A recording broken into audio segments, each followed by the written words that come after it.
आज हम पढ़ने वाले हैं प्रश्नावली 2। पर प्रश्नावली 2 के प्रश्नों को हल करने से पहले मैं आपको इसको सॉल्व करने के विधियों के बारे में बताना चाहूँगी। तो बिना देरी किए वीडियो स्टार्ट करते हैं। किसी भी दो चरों के जो रैखिक समीकरण है उसको हल करने की 2 विधियाँ बुक में बताई गई हैं। पहली प्रतिस्थापन विधि, दूसरी विलोपन विधि, तीसरी होती है वज्र गुणनखंडन विधि। पर बुक में आपको 2 विधियाँ ही बताई गई हैं, तो मैं इन्हीं दोनों विधियों को आपको बताऊंगी। मैं एक ही क्वेश्चन को आपको दोनों विधियों से सॉल्व करके बताऊंगी ताकि आपको अंतर पता चले कि इन दोनों में अंतर क्या है। हमने एक क्वेश्चन लिया बुक का ही एग्जाम्पल का। ये एक छोटी गुफा में कुछ खरगोश और कुछ पक्षी हैं जिनके कुल 35 सिर हैं, 98 पैर हैं। ठीक है, तब पक्षियों व खरगोशों की संख्या ज्ञात कीजिए। तो इसमें हम सबसे पहले क्या करेंगे, ये जो कथन दिए गए हैं उसको समीकरण बनाएंगे। ठीक है, और समीकरण को बनाने के पश्चात हम इसको या तो प्रतिस्थापन विधि से हल करेंगे या विलोपन विधि से हल करेंगे। ठीक है, मैं इस जो क्वेश्चन है उसको मैं दोनों विधियों से हल करके आपको बताती हूँ। ठीक है, इसमें सबसे पहले हम क्या करेंगे, जो हमें कथन दिया गया है उसको समीकरण के रूप में लिखते हैं। तो इसमें उससे पहले हम मानेंगे कुछ, है ना। तो हमने माना कि जो खरगोश की संख्या है उसको हम x मान लेते हैं। ठीक है, खरगोश की संख्या जो है हमारी वो है x, और जो पक्षियों की जो संख्या है उसको हमने मान लिया। अब हम क्या करेंगे, जो कथन हमें दिए गए हैं उसको हम समीकरण के रूप में लिखेंगे। अब हमें 2 कथन दिए गए हैं, कहाँ हमें तो एक लग रहे हैं। देखिए यहाँ पे बोला है 35 सिर दिए गए हैं, ये एक कथन है। ठीक है, कुछ खरगोश और कुछ पक्षियों के सिर दिए गए हैं हमें 35, और उनके पैर भी दिए गए हैं जो 98 हैं। तो दोनों अलग अलग है ना, तो इन दोनों जो कथन है उसको समीकरण के रूप में लिखते हैं। तो इसमें हम लिखते हैं प्रथम शर्त से हमारा क्या हो जाएगा, खरगोश के सिरों की संख्या धन पक्षियों के सिरों की संख्या बराबर क्या है हमारा 35। तो लिख लेते हैं। तो इस प्रकार से हमने लिख लिया। अब खरगोश की भी एक सिर होंगे और पक्षियों के भी एक सिर होंगे, तब हम क्या लिखेंगे इसमें x + y = 35। ये हमारा क्या हो गया, पहला समीकरण हो गया। ठीक है, अब हम लिखते हैं द्वितीय शर्त से। अब द्वितीय शर्त हमारा क्या है कि उनके पैरों की संख्या हम कितनी है, 98 हैं। अब जो हमारे खरगोश होते हैं उसके 4 पैर होते हैं और पक्षियों के 2 पैर होते हैं। सबसे पहले हमने इस प्रकार लिख दिया कि खरगोश के पैरों की संख्या धन पक्षियों के पैरों की संख्या बराबर हमारा क्या हो जाएगा 98, यहाँ प्रश्न से।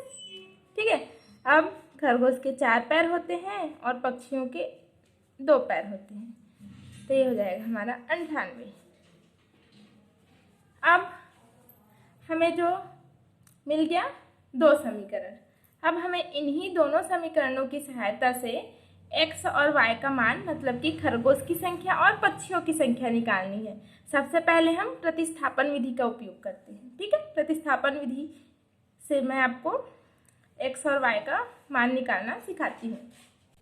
अब देखते हैं प्रतिस्थापन विधि से किसी समीकरण को सॉल्व करना। पहले हम इन दोनों समीकरणों को यहाँ लिख देते हैं। ये जो हमारा दोनों समीकरण है, ये पहला समीकरण है, ये दूसरा समीकरण है। ठीक है, तो हम यहाँ से x या y का मान निकालेंगे।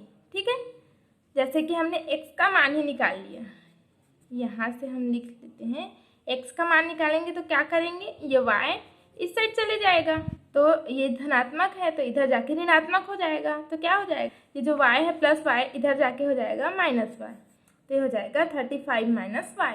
अब जो ये x का मान है, इस x को हम यहाँ रखेंगे समीकरण 2 में, तो यहाँ भी y आ जाएगा। फिर हम इस समीकरण को हल करेंगे तो हमें y का मान यहाँ से मिल जाएगा, फिर y का मान यहाँ से मिलेगा, उसको यहाँ रख देंगे या फिर इसी समीकरण में ही रख देंगे, तो हमें x का मान भी मिल जाएगा। तो इसको मैं समझाने के लिए आपको एक साथ लिखी हूँ, इसको एक साथ लिखने का ज़रूरत नहीं है। समीकरण 1 से समीकरण 2 से ऐसा ले सकते हैं। तो अब हम क्या करते हैं, यहाँ तक लिख लेंगे पहले, ये यहाँ तक। फिर अब इसके बाद क्या करेंगे, यहाँ लिखेंगे हम समीकरण एक से। यहाँ हम यहाँ से मान निकाल के भी यहाँ रख सकते हैं, पर यहाँ से निकालना हमें ज़्यादा सरल पड़ेगा, इसलिए यहाँ से लिखते हैं। समीकरण एक से हम क्या करते हैं, इसको पहले लिख लेते हैं x + y = 35। अब यहाँ से हम x का मान निकालेंगे, तो ये क्या हो जाएगा हमारा 35 ऋण y। ठीक है, अब इसको हम समीकरण 3 नाम देते हैं, क्योंकि 2 नाम हम दे चुके हैं तो 3। अब इस समीकरण 3 का मान को, मतलब x का मान को समीकरण 2 में रखेंगे। तो लिखते हैं इस प्रकार से, हम ये जो मान है इसको यहाँ रखेंगे। अब यहाँ किस प्रकार रखेंगे देखते हैं, ये 4। अब x का मान क्या है 35 ऋण y है, तो यहाँ पे 35 ऋण y लिखेंगे। इस प्रकार से हमने कोष्टक में लिख दिया। अब जो कहते हैं उतार देते हैं, ये हमने उतार दिया। अब हम इसको सॉल्व करेंगे, तो 4 का गुणा पहले 35 से करते हैं, तो ये हो जाएगा 140।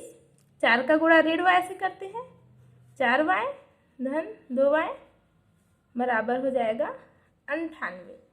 ठीक है, अब इस 98 को हम इस साइड ले आते हैं, ये ले आए हमने।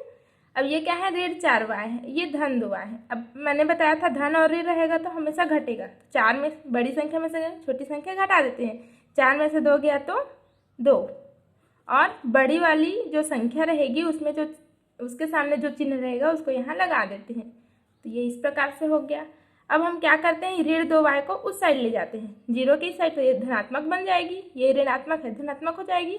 और 140 में से 98 घटाएंगे तो हमें मिल जाएगा 10 में से 8 गया 2, हासिल आया 1, 14 में से 10 गया तो हो जाएगा 4। और ये 2y को हमने इस प्रकार से ले आया। अब हम इसको क्या करेंगे, y का मान निकालने के लिए हम क्या करेंगे, 42/2 कर देंगे। ठीक है, ये 2 जो था वो यहाँ आ गया, तो ये गुणा में था तो ये भाग में ला दिए, तो ये हो जाएगा 2 1 कम 2, 2 2 4, 2 1 कम 2, मतलब कि y का जो मान आया हमारा 21 आ गया। अब इस y का मान को हम समीकरण 1 या फिर समीकरण 2 में रखेंगे तो हमें x का मान मिल जाएगा। समीकरण 1 में रखना ज़्यादा आसान है, तो हम समीकरण 1 में रख देते हैं। तो यहाँ लिखेंगे y का मान। ठीक है, इस प्रकार हमने लिख दिया।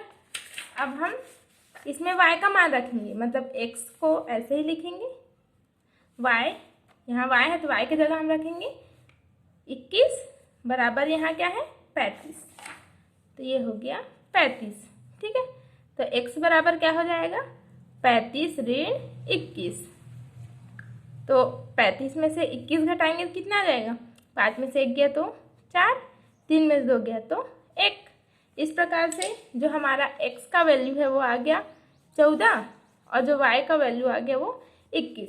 अतः हमारा जो आंसर हो गया वो क्या हो जाएगा, x हमारा क्या था, खरगोश की संख्या था, और y हमारा क्या था, पक्षियों की संख्या। तो अतः खरगोशों की संख्या हमारी जो x थी तो क्या हो जाएगी 14, और पक्षियों की संख्या y बराबर 21 होगी। इस प्रकार से हम प्रतिस्थापन विधि को सॉल्व करेंगे। एक बार और आपको बताती हूँ, इसमें कुछ नहीं करना है। सबसे पहले जो हमें कथन दिए रहेंगे उससे हम समीकरण बनाएंगे मान के। ठीक है, समीकरण को बनाने के पश्चात हम जो समीकरण 1 माने रहेंगे उसमें से या फिर समीकरण 2 में से, इन दोनों में से किसी में से x या y का मान निकालेंगे और उससे जस्ट ऑपोजिट वाले, मतलब इससे हमने निकाला तो इसमें रखेंगे और इससे हमने निकाला तो इसमें रखेंगे। ठीक है, जो ज़्यादा सरल पड़े उसमें से हम मान निकालेंगे। जैसे इसमें से हमने x का मान निकाला और इस समीकरण में रख दिया, इस समीकरण में रखेंगे तो क्या मिलेगा, हमें y का मान मिल जाएगा। y का मान मिला, उसे किसी भी एक समीकरण में रखेंगे तो x का मान मिल गया। इस प्रकार से हम प्रतिस्थापन विधि से सॉल्व किए।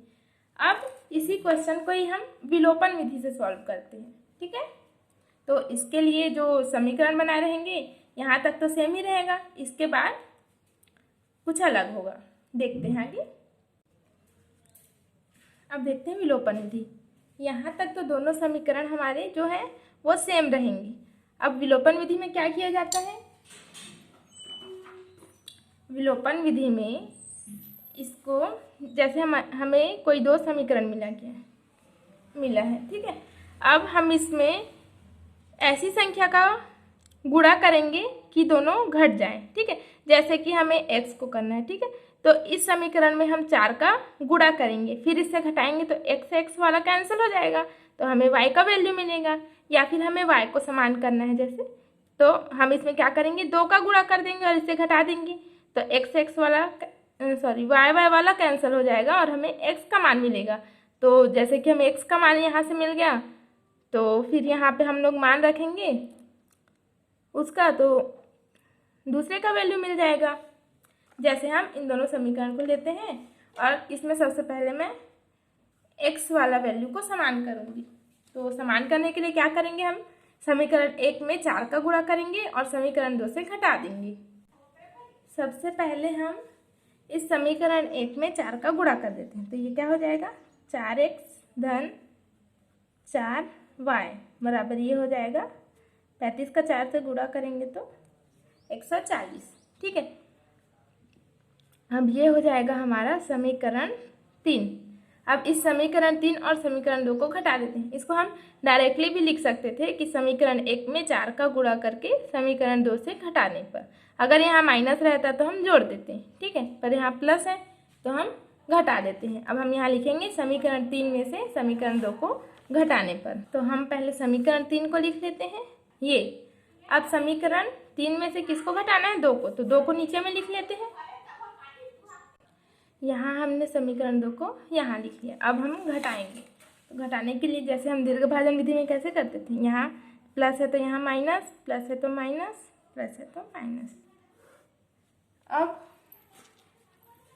ये जो x वाला है कैंसिल हो जाएगा, तो क्या मिला, ये प्लस वाला माइनस हो चुका है। 4y में से 2y घटाएंगे तो धन का 2y मिलेगा, ठीक है। और 140 में से 98 घटाएंगे तो 10 में से 8 गया 2, हासिल आई 1, 14 में से 10 गया तो 4, ठीक है।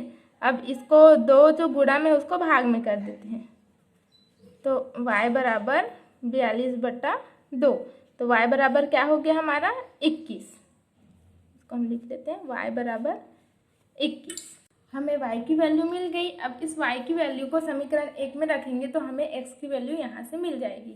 या फिर हम क्या करते हैं, हमने x को समान करने के लिए इसमें 4 का गुणा किया था, अब हम y को समान करते हैं। तो y को समान करने के लिए क्या करना पड़ेगा, इसमें जो है 2 का गुणा करेंगे, फिर इससे घटाएंगे तो ये 2y कट जाएगा, ठीक है।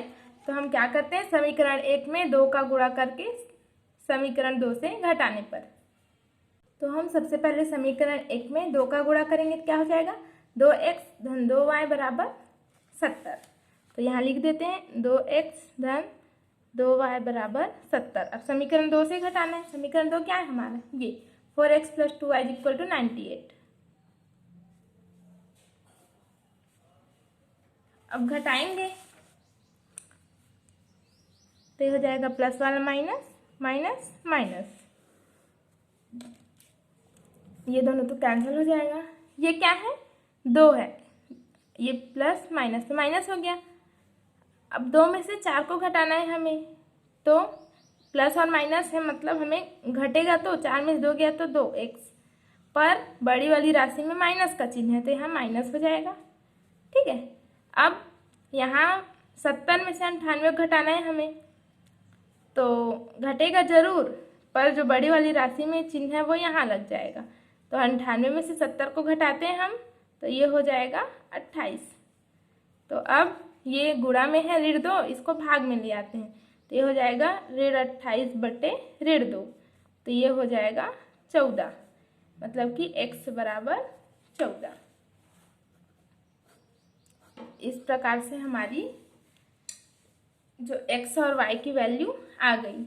हमने इसको प्रतिस्थापन विधि से भी सॉल्व किया था, जो ये वाली,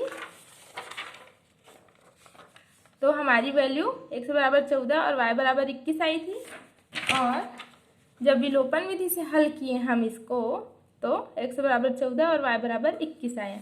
आप इसको किसी भी विधि से हल कर सकते हैं जिससे आपको ज़्यादा आसान लगे।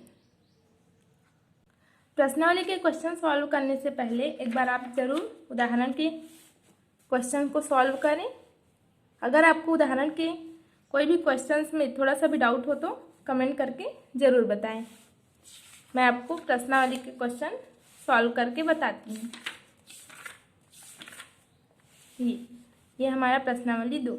हमारा पहला जो क्वेश्चन है वो है, जांचिए कि अ और ब में से कौन से दिए गए समीकरण के हल हैं। हमें पहला जो समीकरण दिया गया है फर्स्ट, x + y = 7। अब हम अ में जो दिया गया है x और y का मान और ब में जो दिया गया है x और y का मान, उसको बारी बारी से इसमें रखेंगे और बताएंगे कि कौन सा वाला हल है, मतलब अ वाला हल है कि ब वाला हल है या फिर कोई सा भी नहीं है। तो अब में जो दिया गया है उसको यहाँ रख के देखते हैं। x बराबर हमें यहाँ 2 रखना है, धन y बराबर 5 रखना है। तो हमारा जो है 2 धन 5 बराबर 7 होता है। अतः जो पहला वाला समीकरण है उसका हल क्या हो जाएगा, अ। ठीक है, जैसे कि हमें दूसरा दिया गया है। ठीक है, अब हम इसमें रख के देखते हैं। अ वाला x की जगह 2 रखना है, तो 2 गुणा 2 धन 5 गुणा यहाँ y रखेंगे, तो ये क्या होगा, 2 गुणा 2 बराबर 4 धन 5 × 25 बराबर, ये 25 धन 4 बराबर 29। मतलब ये नहीं आया, मतलब इसका हल अ नहीं है। ब वाला मान यहाँ पे रख के देखते हैं। x बराबर ऋण 1, तो हो जाएगा 2 गुणा ऋण 1 धन 5 गुणा y का मान क्या रखना है, 3। हल करते हैं। 2 गुणा ऋण 1 ऋण 2 धन 15, 15 में से 2 गया तो 13, 13 वाला आंसर ये आया। मतलब कि इसका हल कौन सा है, ये ब है। इसी प्रकार से आप और जो 2 प्रश्न दिए गए हैं इसमें तीसरा और चौथा में बारी बारी से अ के मानों को या फिर ब के मानों को रख कर देखिए, तो आपको पता चल जाएगा कि इसका जो हल है वो अ है कि ब है। ठीक है, दूसरा वाला देखते हैं। दूसरा भी सेम टू सेम ऐसा ही है, पर इसमें क्या है, आपको x y ज़्यादा ही नज़र आ रहे होंगे। मतलब कि ये जो है ये इसमें सिर्फ एक समीकरण में ही इसको संतुष्ट करना था, पर इसमें क्या है, 2 समीकरण दिया गया है जिसमें इसको संतुष्ट करना है। तो देखते हैं, जैसे कि हमने दूसरा वाला प्रश्न लिख लिया, इसमें हम बारी बारी से रखते हैं। जैसे कि अ वाला मान इसमें रखते हैं। x बराबर क्या रखना है हमें, 3, y बराबर ऋण 1, यहाँ क्या है 5, x बराबर 3, y बराबर ऋण 1, तो ये क्या हो जाएगा हमारा, 3 में से 1 गया तो 2, 5 × 15 गुणा ऋण 1 ऋण 15। क्या 2 ऋण 15 के बराबर है, नहीं। इसको भी उसी प्रकार जांच करते हैं।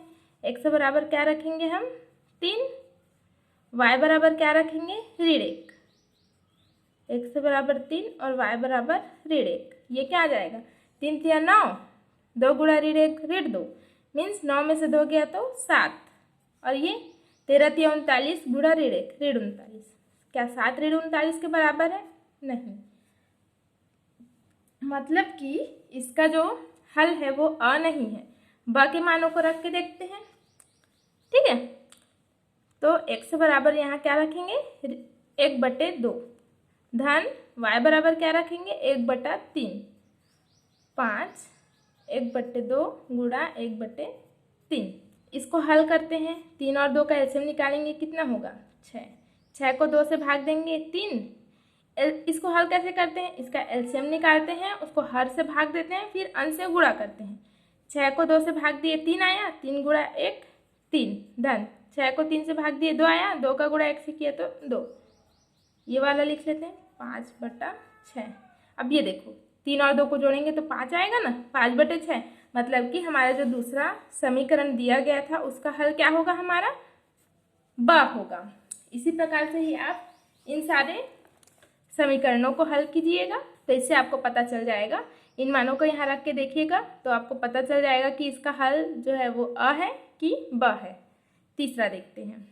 तीसरा में क्या बोला है हमें, निम्न समीकरणों को किसी भी विधि से हल कीजिए। मतलब कि प्रतिस्थापन विधि से भी हल कर सकते हैं और विलोपन विधि से भी हल कर सकते हैं। जैसे कि हम इसको विलोपन विधि से हल करेंगे, क्या करेंगे, इन दोनों को हमें समान करना है तो इसमें 3 का गुणा करेंगे, फिर इसको घटा देंगे।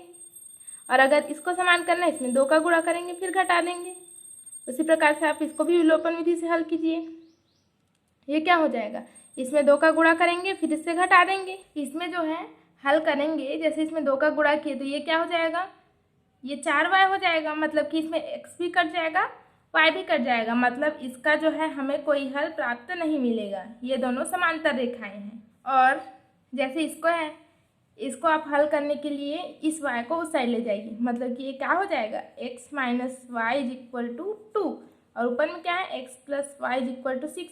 ये तो बहुत आसान है। इसको एक बार जोड़ दीजिए तो y वाला कट जाएगा, तो क्या आ जाएगा हमारे पास, 2x आ जाएगा। 2x is equal to 8। x बराबर 2 को नीचे ले आइए तो क्या आ गया, x बराबर 4 आ गया। ठीक है। और अगर इसको घटा देंगे तो x वाला कैंसिल हो जाएगा, y वाला प्लस हो जाएगा, है ना। अगर इसको हम घटा दिए, ये वाला माइनस वाई कर दिए, इसको इज इक्वल टू 2 कर दिए, घटा दिए तो x वाला कैंसिल हो जाएगा, ये क्या हो जाएगा 2y। और 6 में से 2 गया तो 4, तो y बराबर 4/2। मतलब कि y का मान हमें क्या मिल गया, y का मान 2 मिल गया, x का मान 4 मिल गया। बहुत आसान है। ठीक है। इसको हम अगर प्रतिस्थापन विधि से हल करना चाहें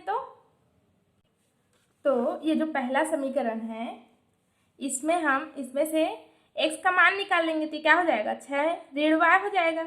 इस x के मान को यहाँ रख देंगे तो हमें क्या मिलेगा, y का मान मिल जाएगा। फिर इस y का मान को यहाँ रखेंगे तो x का मान मिल जाएगा। ये चौथा वाला मैं आपको हल करके बताती हूँ।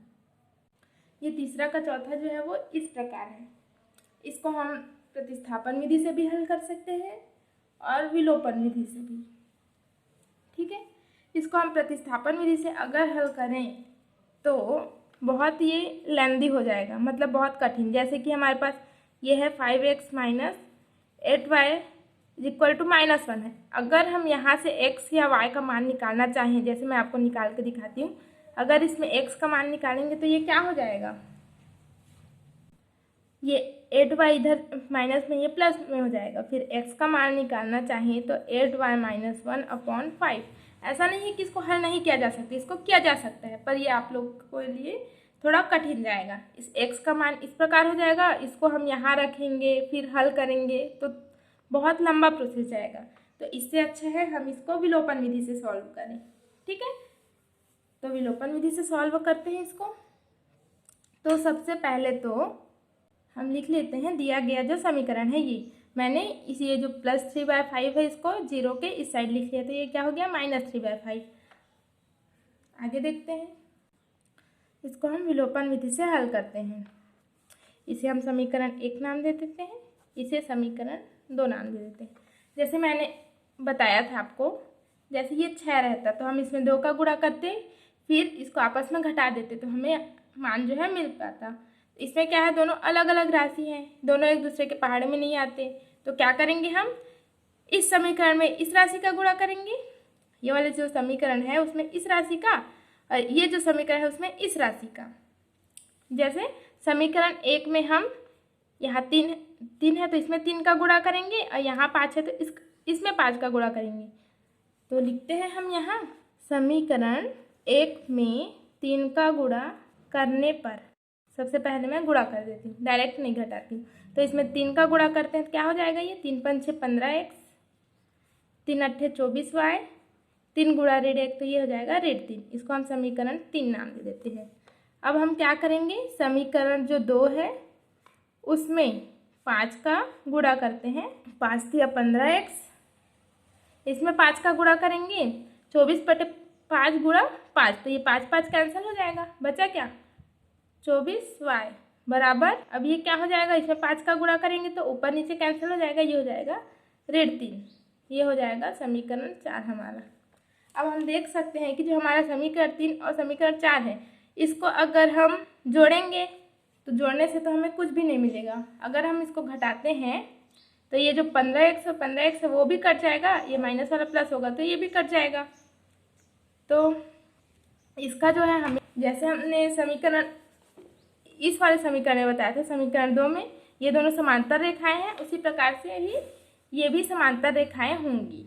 इसका भी हल हमें नहीं मिलेगा। इसके बाद आप लिख सकते हैं कि यहाँ x और y का जो वैल्यू है वो हमें नहीं मिल पाएगा, ये असंभव है क्योंकि ये दोनों समांतर रेखाएं हैं। ठीक है, दूसरा वाला क्वेश्चन सॉल्व करते हैं। उसी प्रकार से ही आप इन दोनों को भी विलोपन विधि या प्रतिस्थापन विधि से हल करके देखिएगा।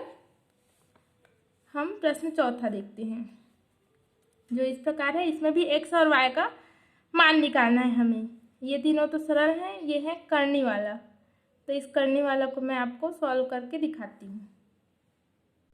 चौथा का चौथा इस प्रकार हमने लिख लिया। इसको हमने दे दिया समीकरण 1, इसको नाम दे दिया समीकरण 2। अब हम क्या करेंगे, अगर इसको हम प्रतिस्थापन विधि से सॉल्व करेंगे तो ये भी बहुत लंबा जाएगा। ठीक है, तो इसको हम विलोपन विधि से हल करते हैं। अब विलोपन विधि में हल करने के लिए क्या करेंगे, ये दोनों एक दूसरे के पहाड़े में नहीं आते, तो इस राशि का गुणा पहले समीकरण में और इस राशि का गुणा समीकरण 2 में करके घटा देंगे, जैसे हमने इसमें किया था। गुणा करके मैंने आपको बताया था पहले समीकरण में, फिर मैं घटाने वाली थी। इसमें मैं डायरेक्ट गुणा करके घटा देती हूँ। लिखते हैं हम यहाँ पे समीकरण 1 में करनी 3 का तथा समीकरण 2 में करनी 7 का गुणा करके घटाने पर। समीकरण 1 में हम क्या का गुणा करेंगे, करनी 3 का। करनी 7 का करनी 3 से गुणा करेंगे तो क्या हो जाएगा, करनी 21x। अब इसमें करनी 3 का गुणा करेंगे तो करनी 33y। 0 से किसी का गुणा करेंगे तो 0 हो जाएगा। अब इसमें करनी 7 का गुणा करना है तो ये हो जाएगा करनी 21x, 7 पंजे 35, y बराबर 0। अब घटा देते हैं तो ये प्लस है तो ये माइनस हो जाएगा, माइनस है तो प्लस। इसमें कुछ भी लगाएंगे, 0 में तो कोई अर्थ नहीं है। तो अब ये x वाला कैंसिल हो गया। अब हमारे पास क्या बचा, करनी 33 धन करनी 35, y बराबर 0। अब यहाँ जो है 0, ये जो गुणा में है इसको हम भाग में लाएंगे तो ये हो जाएगा करनी 33 धन करनी 35। तो अब 0 के साथ किसी चीज़ का भाग करेंगे तो क्या मिलेगा, हमें 0 ही मिलेगा। इसका अर्थ क्या है, हमारा y का मान है 0। अब हम क्या कर सकते हैं, इसको भी हम एक दूसरे का गुणा करके इसको घटा सकते हैं तो भी हमें x का मान मिल जाएगा, या फिर इस y का मान को हम समीकरण 1 या समीकरण 2 में रख देंगे तो भी हमें x का मान मिल जाएगा। तो हम y का मान को समीकरण 1 में रखते हैं। y का मान समीकरण 1 में रखने पर, ठीक है, ये हो जाएगा करनी 7x plus √11 into 0 is equal to 0। ये क्या हो जाएगा, √7x। इसको हम 0 से गुणा करेंगे, क्या होगा 0 बराबर 0। तो ये हमें क्या मिला, करनी 7x बराबर 0। अब हम x का मान निकालना चाहेंगे तो क्या करेंगे, 0 बटे करनी 7 करेंगे तो हमें क्या मिलेगा, x का मान 0। इस प्रकार से हमें x और y दोनों का मान यहाँ 0 मिला। तो आज के इस सेशन में बस इतना ही। इससे आगे के क्वेश्चन हम कल सॉल्व करेंगे। आज का हमारा ये वीडियो आपको कैसे लगा कमेंट करके ज़रूर बताएं, और आपको जहाँ भी डाउट हो ज़रूर पूछें। अब मिलते हैं अगली क्लास में, तब तक के लिए जय हिंद, वंदे मातरम।